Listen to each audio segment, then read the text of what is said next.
In the quiet hours of a late October morning, an intercepted fragment of a government log quietly surfaces, whispering secrets long buried. It reads, "She trusted him until he pushed her into the well for an apartment." If you've ever seen a case like this, leave a trace in the comments. Sometimes, one forgotten memory changes everything. This is the story of a small town in southern Ohio, a place where the ordinary masks the extraordinary, where trust can turn to betrayal in the blink of an eye. It begins in the shadowed corners of the rural community of Millbridge, a town nestled along State Route 66, not far from the remnants of an abandoned textile mill that once powered the local economy. It was here, at the familiar family diner, that the first clues surfaced, an unassuming place where lives intertwined under the guise of small-town routine. The central figure of this story is Karen Whitmore, a woman in her early 30s, known for her quiet kindness and unwavering devotion to her family. She was the sort of person who volunteered at the local church, who always had a warm smile for the cashier at the gas station, who trusted her brother Michael Lawson implicitly. Michael, a man in his late 30s, a former Marine, now a local handyman, appeared to be a protective sibling, loyal, dependable. But beneath that veneer lurked secrets that only the shadows of Millbridge could conceal. The story begins in the summer of 2022, when Karen, having recently inherited her grandmother's modest house on the outskirts of town, started making plans to move in. She believed she was securing her future, trusting only her brother to help with the heavy lifting. Their relationship was built on a foundation of shared history, childhood memories, mutual support, and unspoken loyalty. Yet as the weeks passed, subtle tensions crept into their interactions. Glances that lingered too long, hushed conversations behind closed doors, small signs that something was amiss. But that was only the beginning. Local law enforcement reports reveal that on the night of September 15th, 2022, Karen disappeared. Her car was found parked outside her house, keys still in the ignition. No immediate signs of struggle, no obvious motive. Her family and friends assumed she had simply taken some time away, perhaps to visit a distant relative or seek a fresh start. But the police, noting inconsistencies in the initial statements, initiated a deeper investigation. What they found next changed everything. A neighbor, a retired mechanic named Harold Jenkins, reported hearing arguing voices that evening, one voice, distinctly Karen's, and another, rougher, unfamiliar. A creased letter, found in the trash behind the diner, hinted at a confrontation, a plea for help, a warning. It was then that law enforcement obtained surveillance footage from a nearby convenience store showing Karen entering her car around 9:15 p.m., followed by a brief, grainy image of a figure, resembling Michael Lawson approaching her vehicle. The footage was inconclusive, but it planted a seed of suspicion. From this moment on, no one was safe. The investigation intensified, revealing a pattern of quiet agreements and shadow transfers, unofficial financial dealings that had gone unnoticed. Underneath the surface, Michael Lawson was involved in a clandestine operation, one that suggested more than simple familial loyalty. Evidence uncovered pointed to shadow transfers, discreet, financial movements designed to hide assets, possibly linked to larger, more concealed networks. The authorities called it Operation Silent Echo, a code name that would later symbolize a web of deception spun through small-town corridors. But there was one detail no one talked about. A private investigator, hired by Karen's family, uncovered a series of encrypted messages between Michael and an unknown third party. These messages spoke of planning the move, covering the tracks, and making sure she never finds out. The encryption was complex, designed to avoid detection, but its tone suggested premeditation, an intent beyond mere sibling rivalry or financial dispute. And this is where things get strange. The day after Karen's disappearance, a local resident named Jake Miller, a teenage boy with a penchant for sketching, found a strange drawing taped to his bedroom window, an image of a well with a figure falling into it. The drawing was crude, but chilling in its implication. When questioned, Jake insisted he had no idea how it got there, yet the drawing's style bore an uncanny resemblance to an old family photograph of Karen's childhood home. Could it be coincidence, or was it a message? From that day, the city was never the same. The investigation led to a shocking discovery: an underground chamber beneath the old mill site, accessed through a hidden trapdoor in the basement of a derelict building. Inside, investigators found remnants of a makeshift containment area, along with traces of soil and materials consistent with recent disturbance. They also uncovered a series of audio recordings, distorted, muffled voices, but one phrase was clear: "She's in the well." But someone knew far more than they admitted. The local sheriff's office, led by Sheriff Tom Richards, was under immense pressure. Officially, they maintained silence, but behind closed doors, whispers circulated about discreet meetings and private arrangements. A confidential informant revealed that Michael Lawson had been seen frequenting a series of motels along Interstate 70, meeting with individuals who seemed to have no connection to the town, shadow figures involved in more than just property dealings. And this is where the plan started to fall apart. A tip from an anonymous source led to the arrest of Michael Lawson. Under interrogation, he confessed only to a heated argument and a moment of panic, yet the evidence told a different story.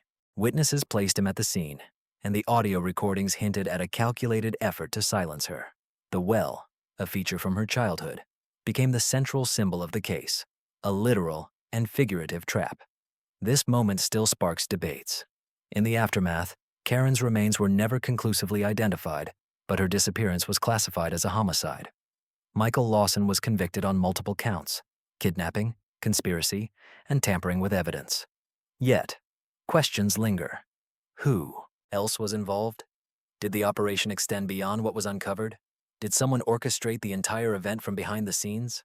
Only years later did its meaning become clear. A hidden diary, discovered in a sealed box in Karen's attic, contained cryptic entries. One passage referenced a pact made in shadows, the well's secret, and the silent partners.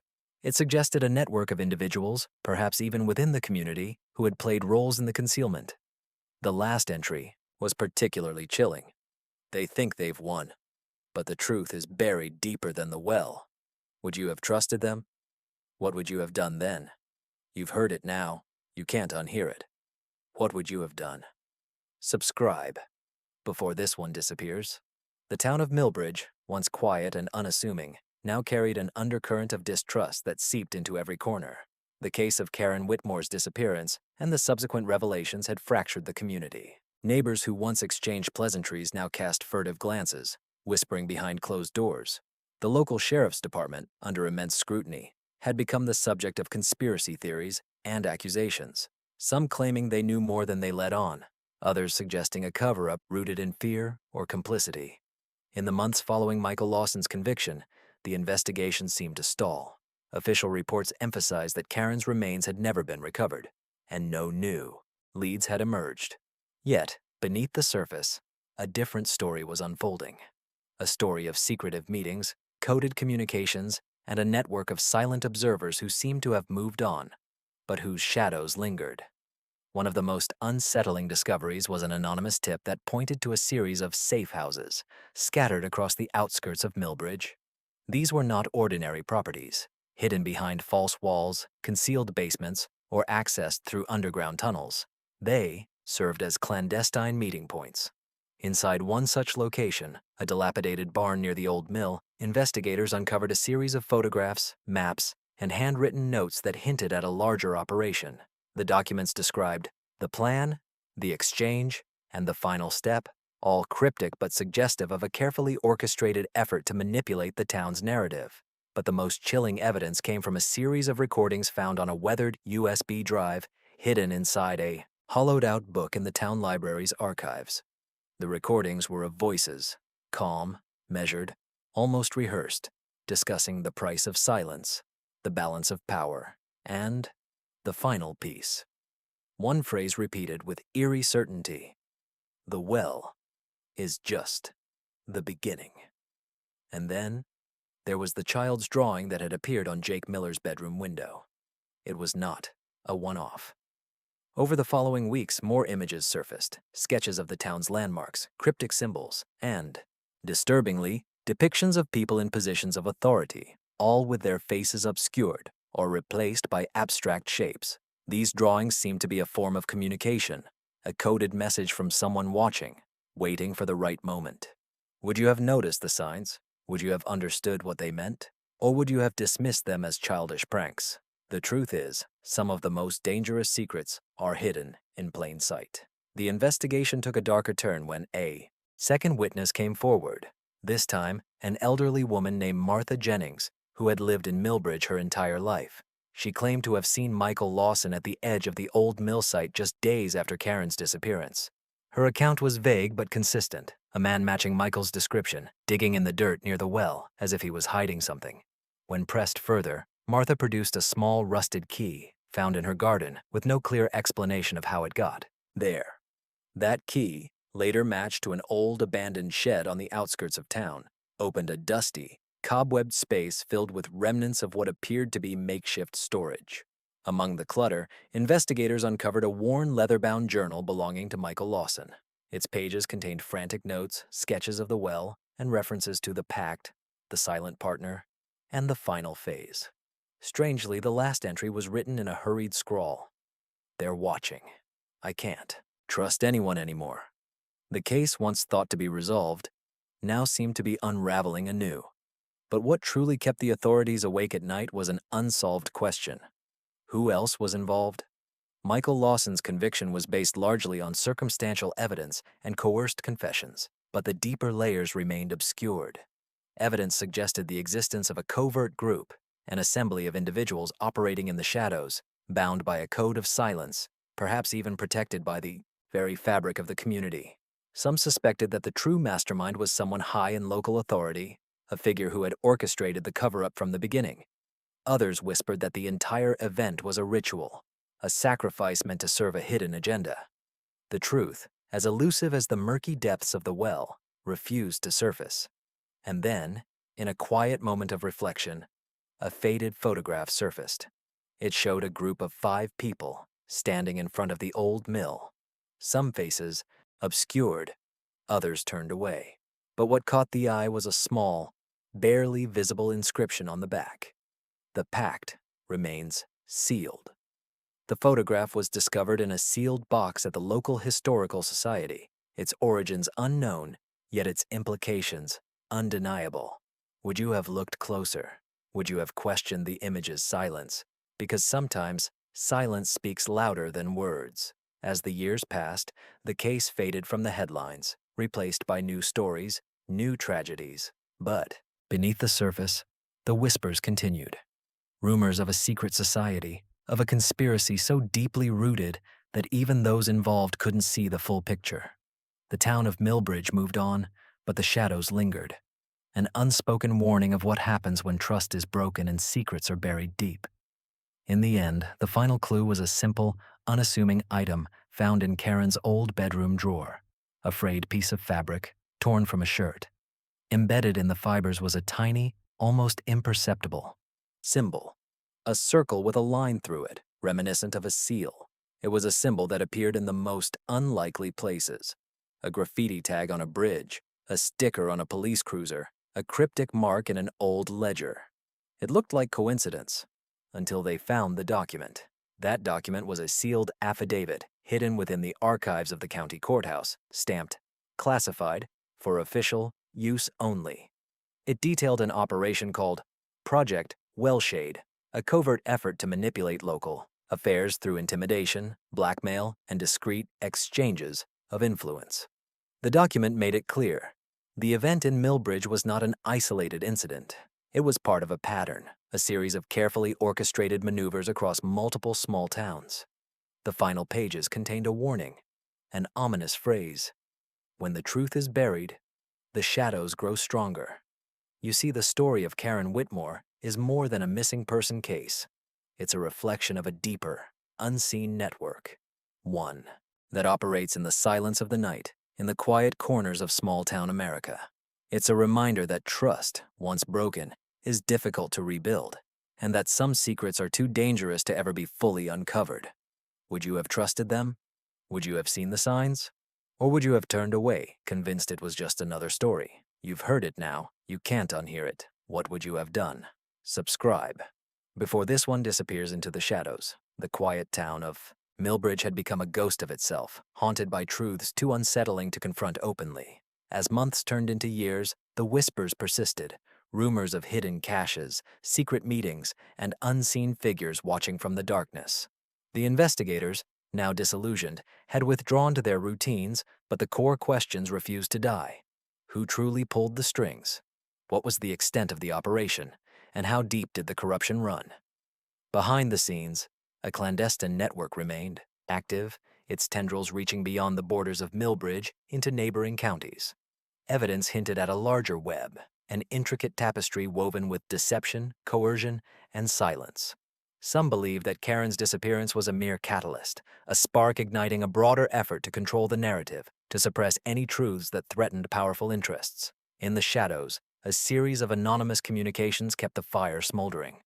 Cryptic messages, phoned whispers, coded emails, each one hinting at the truth that cannot be told, the pact that cannot be broken, and the shadowed hand that guides us all. These messages often referenced a figure called the Keeper, an elusive person believed to have orchestrated much of the operation from behind the scenes. One such message read, "They've sealed the well, but the water's still rising." Another simply said, "The key is missing, but the lock is still there." Would you have recognized the signs? Would you have understood what was at stake? Because sometimes, the most dangerous truths are hidden in plain sight, masked by familiarity and silence. In the midst of this chaos, a new piece of evidence emerged. A small, leather-bound notebook found in an abandoned motel room on the outskirts of town. It belonged to a man named Samuel "Sam" Carter, a local handyman with a reputation for knowing everyone and everything. The notebook contained crude sketches, notes in hurried handwriting, and a series of names, dates, and cryptic phrases. One entry caught the investigators' attention. Operation Wellshade, final phase, trust no one. But what made the discovery truly unsettling was a page filled with a series of initials, ML, TR, JM, each linked to a different date and location. These initials corresponded to local figures, mayor, sheriff, prominent business owners. Their connections to the operation, if any, remained unconfirmed, but the pattern was undeniable. A network of influence that extended into the highest echelons of the town. And then, a startling revelation. A hidden recording device found behind a false panel in Sam Carter's shed picked up a conversation, one that confirmed suspicions of ongoing manipulation. The voices discussed covering tracks, tightening the grip, and ensuring silence. One phrase echoed with chilling certainty. The well is only the beginning. From this moment on, the investigation took on an even darker tone. The authorities faced mounting pressure to suppress the evidence. Rumors swirled of a special committee within the local government, tasked with maintaining order at all costs, even if it meant silencing those who dared to investigate. The last piece of the puzzle came unexpectedly.